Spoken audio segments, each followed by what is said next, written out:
श्री शिवाय नमस्तोभ्यम। हर हर महादेव। वीडियो को अंत तक पूरा देखें। दर्शन करें। धतूरे के कांटे कांटे सा होता है धतूरा, तो वो धतूरे के साथ में बाबा शूल धारण करते हैं। बेलपत्री के शूल को, ये बहुत बहुत आनंदमय कथा है महाराज जी। जिसके जीवन में हमेशा कांटे ही मिले हैं। बेटी बड़ी हुई तो घर में मायके में दुख देखा, और मायके से गई ससुराल में तो ससुराल में दुख देखा। ससुराल में भी दुख देखने के बाद में भी पति को बहुत कुछ काम खुलवाया, बहुत धंधे खुलवाए, नौकरी लगवाई, पर वो पति बार बार छोड़ कर आ गया। बार बार तकलीफ भोग रहा है, बार बार कष्ट भोग रहा है।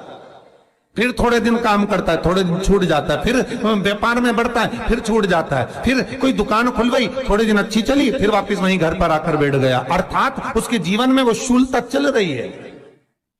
तो बाबा देवाधिदेव महादेव कहते हैं, ये 3 घड़ी 3 पल 3 नक्षत्र 3 समय 3 दिन में जो शूल मुझे समर्पित करता है, उसके जीवन से मैं शूल हटा देता हूं। वो 3 दिन लिखे स्कंद पुराण।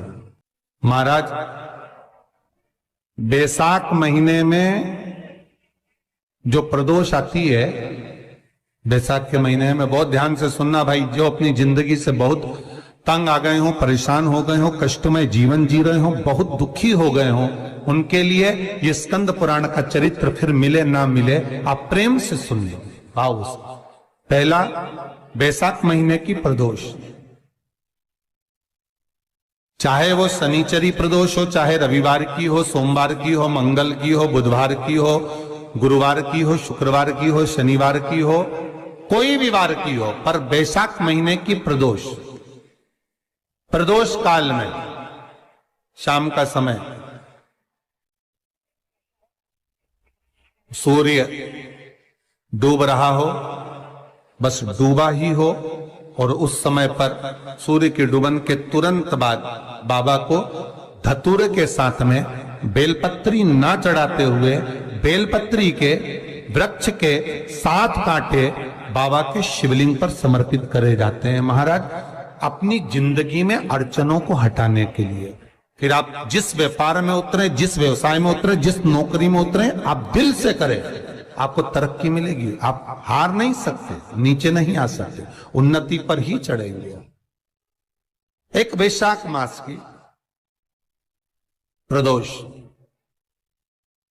दूसरा शिवरात्रि के दिन मध्याह्न का समय महाराज, जो बड़ी शिवरात्रि होती है माघ की, बड़ी शिवरात्रि के अंतर्गत मध्याह्न का समय, दोपहर के ठीक 12 बजे, चाहे फिर वो कोई भी दिन हो महाराज, शिवरात्रि जिस दिन पड़ रही हो,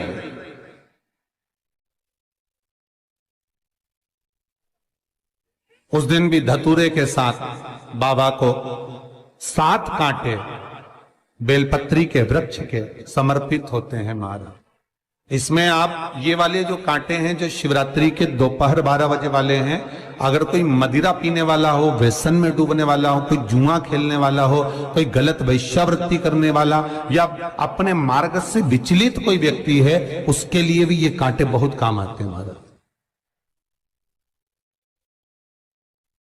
दूसरा, पार्वती, तेरे द्वारा तेरे नयन अश्रु से जो प्रगटा हुआ बेल का वृक्ष है,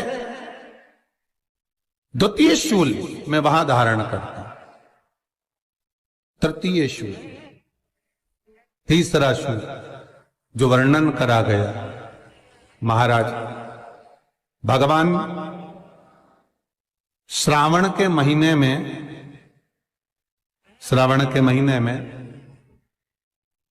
जो भी दूसरा सोमवार पड़े, जो भी पड़े, श्रावण के महीने का जो दूसरा सोमवार होता है, उस दूसरे सोमवार में रात्रि के समय पर, अर्थात शास्त्र अब घड़ी और पल का स्मरण करेंगे तो रात्रि के बजेंगे 10 से 12 बजे मारे, 10 से 12 के बीच में धतूरे के साथ बाबा को शूल समर्पित होता है महाराज। ये भी हमारी बाधाओं को, हमारी तकलीफों को व्यापार व्यवसाय के लिए, नौकरी सर्विस के लिए, बहुत सारे एग्जाम में आप बैठ लिए, गवर्नमेंट एग्जाम के लिए बैठ लिए, नहीं हो रहा। ये 3 बार मेरे शंकर को बेलपत्री के वृक्ष के शूल समर्पित होते हैं, उसका आनंद पाना और उससे अपने को सुख प्राप्त करना। कि बाबा भोलेनाथ जी के नयन शुरू से जो प्रकट हुआ वो रुद्राक्ष का पौधा है, माता पार्वती के नयन शुरू से जो प्रकट हुआ वो बेलपत्री का पौधा है, और उमा और महेश, जिस महेश के वंशज हैं महेश्वरी, जिनकी 12 खाम प्रगटी है भगवान महेश के द्वारा, वो महेश और उमा और महेश का जो चरित्र है कि उमा और महेश का जब प्रागट्य हुआ, उमा और महेश जब दोनों आनंद में विभोर होकर जब चलते हैं और दोनों के बैठने से तप मुद्रा से जो पौधा उत्पन्न होता है वो शमी का पौधा है, शमी का पौधा। तो एक बात ध्यान रखिए, शिव जी के द्वारा जो निर्मित हुआ उसमें कोई शूल नहीं है, उसमें कोई कांटे नहीं है। पार्वती के द्वारा जो निर्मित हुआ बेलपत्री का पौधा, उसमें कांटे हैं, और पार्वती के मिलन से भी जो उत्पन्न हुआ है शंकर के साथ में, उसमें भी कांटे हैं। शमी के पौधे में भी कांटे, शमी के वृक्ष में भी कांटे। तो पार्वती जी स्कंद पुराण में एक प्रश्न कर रही हैं भोलेनाथ जी से कि प्रभु मुझे ये बताओ कि आपके द्वारा जो निर्मित हुआ उसमें शूलता नहीं है, पर मेरे द्वारा जो निर्मित हुआ उसमें शूल क्यों आया है, उसमें कांटा क्यों आया है? थोड़ा सा माताओं, मेरी जीजियों, आपको थोड़ा बुरा तो लगेगा इस प्रसंग को सुनकर, पर लग जाए, पर आज कथा निकली है तो सुन लो कि शिवजी जिस रुद्राक्ष को उत्पन्न कर रहे हैं उसमें शूलता नहीं है,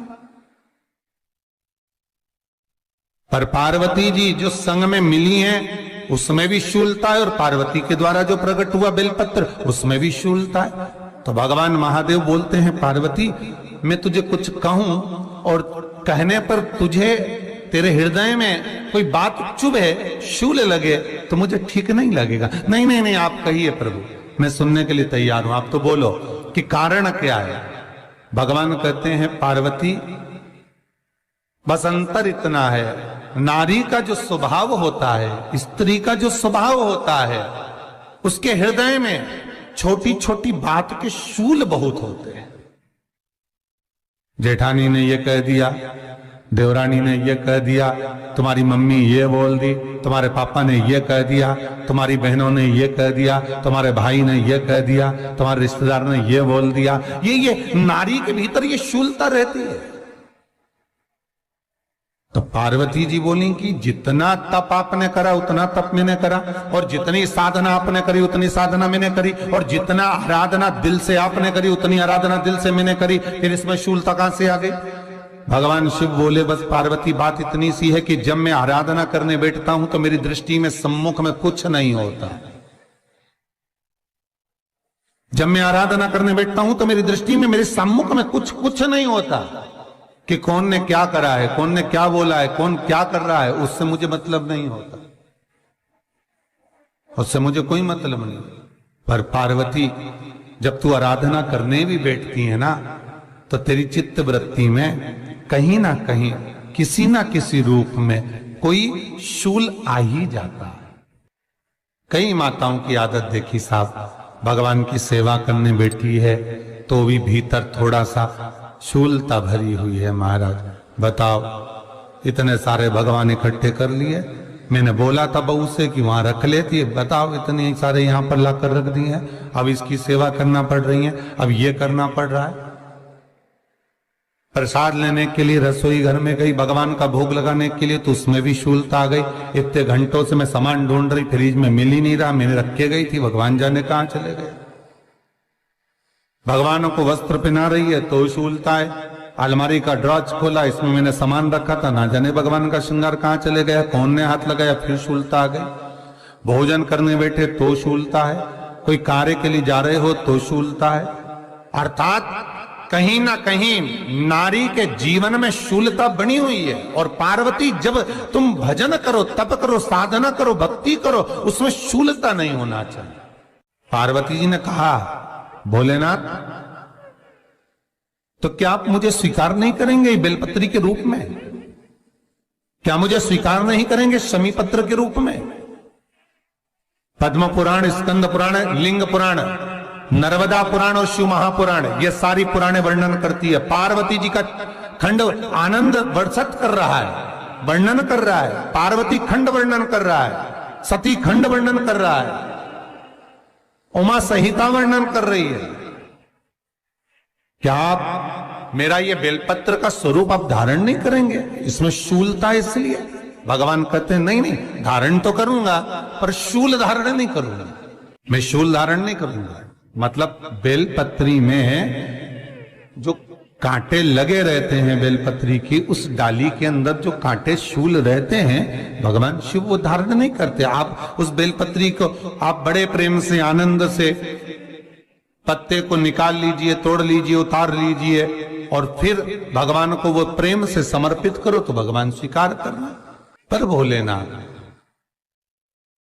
ये बेलपत्री का जो वृक्ष है मेरे नयन अश्रु से उत्पन्न हुआ है, मेरे द्वारा उत्पन्न हुआ है, फिर तो इन कांटों की कोई महत्वता ही नहीं है, इन शूल की कोई महत्वता नहीं है। पार्वती केवल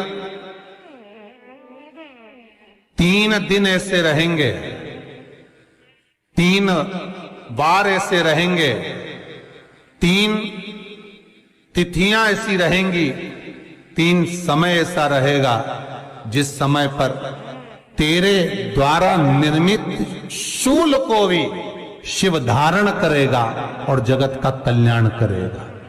जय भोलेनाथ। दोस्तों, सावन का महीना चल रहा है, इस उपाय को आप गलती से भी नहीं भूल जाना। बहुत ही शुभ संयोग बन रहा है। 18 अगस्त को दिन शुक्रवार है, जरूर कर लेना।